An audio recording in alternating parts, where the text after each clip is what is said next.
Surprise! It's me! Were you expecting me, or did you think someone else would pop up on your screen? Welcome to another full English lesson, coming to you from the birthplace of Rod Stewart, Fraser's dad, Benjamin Britten, Rod Temperton. What? You don't know who Rod Temperton was? He only wrote some of the biggest songs in popular music history, the most successful of which was Thriller by Michael Jackson. But I digress. So without any more musical chit-chat and songwriting shenanigans, let's get on with today's full English lesson right now.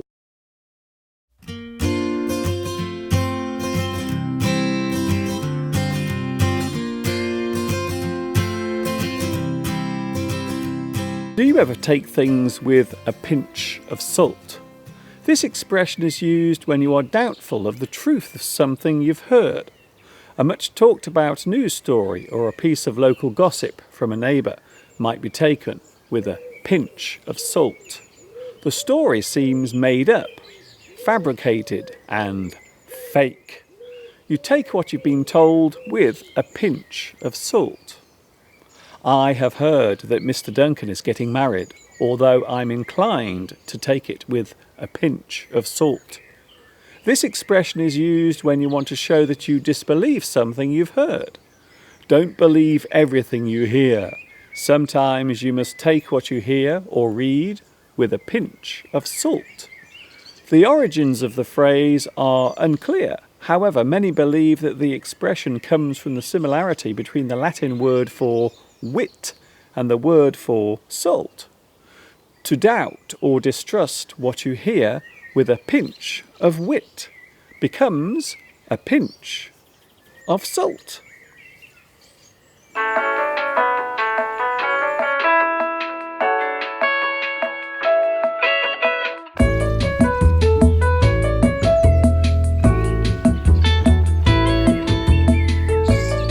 The English language can be very confusing, especially when it comes to grammar and punctuation.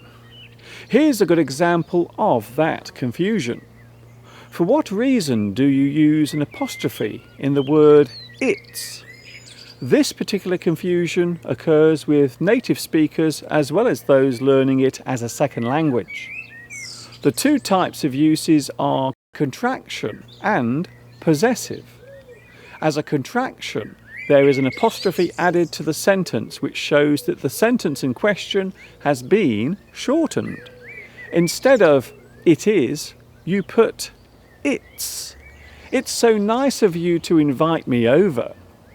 Without the apostrophe, the word becomes possessive, to clearly show that the thing in question belongs to the subject being discussed, as in, an elephant in the wild will grab the branch with its trunk. So there is a definite difference between these two uses. As I already mentioned, it is common for those who use English natively to make mistakes. So the next time you make a small error whilst speaking English, you can reassure yourself by remembering this lovely phrase. Whether you use English every day or if you're only just starting to learn how to say, mistakes are common and they happen either way. Enjoy English.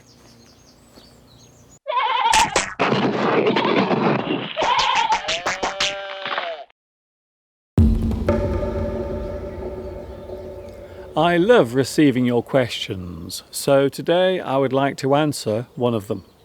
This question comes from one of my regular viewers, Belarusia, who asks, what does the phrase pull yourself together mean?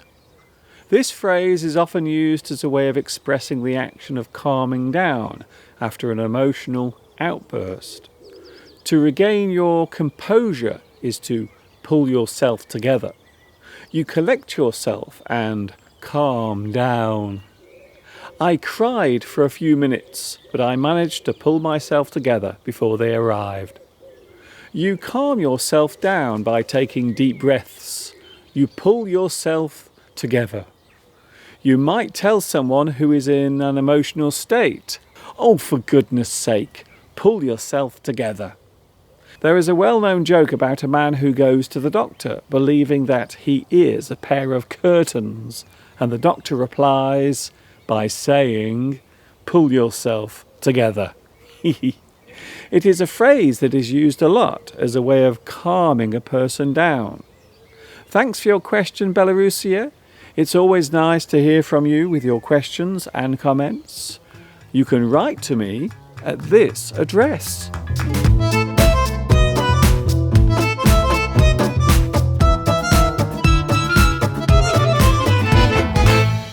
It's time now to take a look at another buzzword. A buzzword is a word or sentence that is popular during a certain period of time or is used often. Today's buzzword is negotiate. The word negotiate is a verb that means to obtain or bring something about by discussion. To make something happen by formally discussing the important points where there is disagreement is to negotiate. They had to negotiate a new pay deal for the employees. Some market traders are willing to negotiate the price with you. To share disagreements with a view to making compromises and changes is to negotiate. Sometimes it is necessary to discuss the disagreements that two or more groups have, so they must be negotiated.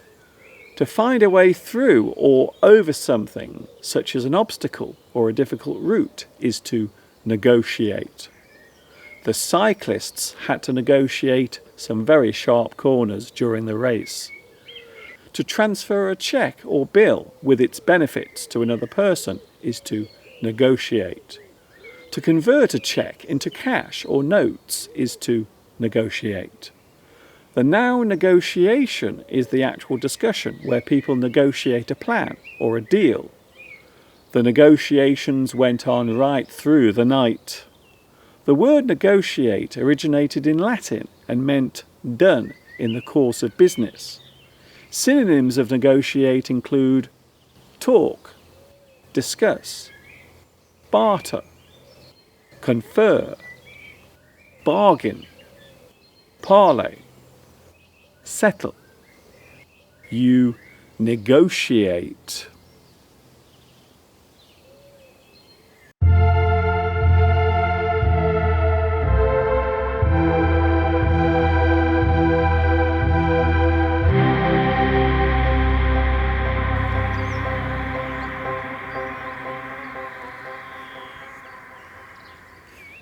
There is nothing more pleasing than seeing someone smile.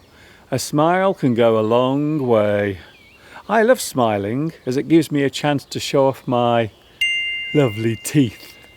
Isn't it strange how we take our teeth for granted? We only really appreciate them after they've gone. There are many idioms relating to teeth. For example, you can get your teeth into something. To do something with enthusiasm and passion is to get your teeth into something. I can't wait to get my teeth into this new job. If something is rare or uncommon, then we can say that it is like hen's teeth. The honesty of a politician is as common as hen's teeth. The meaning being that a hen has no teeth. To be annoyed by something to the point where you cannot take it anymore. You can be sick to your back teeth. Your constant complaining is making me sick to my back teeth. To start out as a newcomer or to learn as you go along is to cut your teeth. I spent 5 years in the Justice Department cutting my teeth as a lawyer. Teeth can be described as gnashers, choppers, ivories, pearly whites, chompers. If a person has big teeth, then we might describe them as looking like tombstones. Look after your teeth.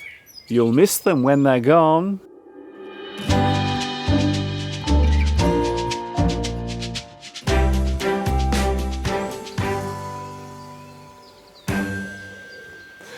Oh, how can this be? We have come to the end of another full English lesson, but don't worry, do not fear, because I will be back again with another video lesson very soon.